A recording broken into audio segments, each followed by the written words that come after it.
kohëve të fundit ka qenë shumë e diskutuar edhe një deklarat e deputetës bosnjake Duda Balje, e cila ka thënë se ka marrur oferta nga njerëz të pushtetit, cilët janë të afërt me pushtetin në fakt, për ta cituar mirë, që të bëhet profesoresh në Shkup vetëm për t'ja marrë votën për kryeparlamentare Albulena Haxhios.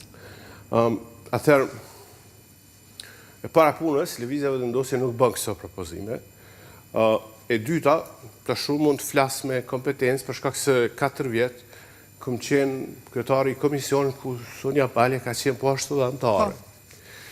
Dhe unë besoj që këto drama që krijohen ose përpjekje për ta projektu PDK në vetëvendosje nuk ndodh ashtu. Se këtu, shpëria po kuptoj që ka pas 2 përpjekje këtu.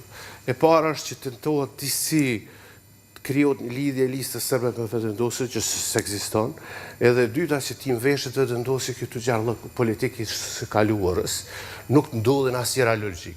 Dhe këto unë mendoj që si rrym ose si përpjekje është organizuar nga PDK-ja. Sepse PDK-ja dëshiron me relativizu autoritetin tonë moral, mënyrë që pastaj ta moralizojë çdo veprim jo moral të tyre në politikë. Dhe Duda Balje është mirë që të përqendrohet që ato që ka është deklaratë e rëndë, zotri Muja, çfarë pritni që të bëni? Atu lidh me benefite personale, është një nga të zezat e politikës Kosovës, se unë kërkoj që ajo këto t'i deponoj në prokurori, të garantoj që nga lëvizja vendosje nuk ka kësot qasje.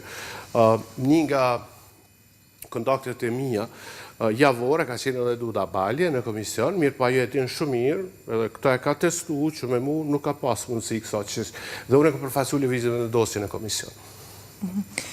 Atëherë, krejt në fund, kemi parë që kohëve të fundit për shkak që kemi vazhduar, kemi mbritur tek seanca 1-2, edhe gjithmonë e më shumë po rritet ky presioni për dal nga ky ngërç, kemi parë që ka pasur edhe disa ndërhyrje të vogla, nëse mund të themi, nga ndërkombëtarët. Kemi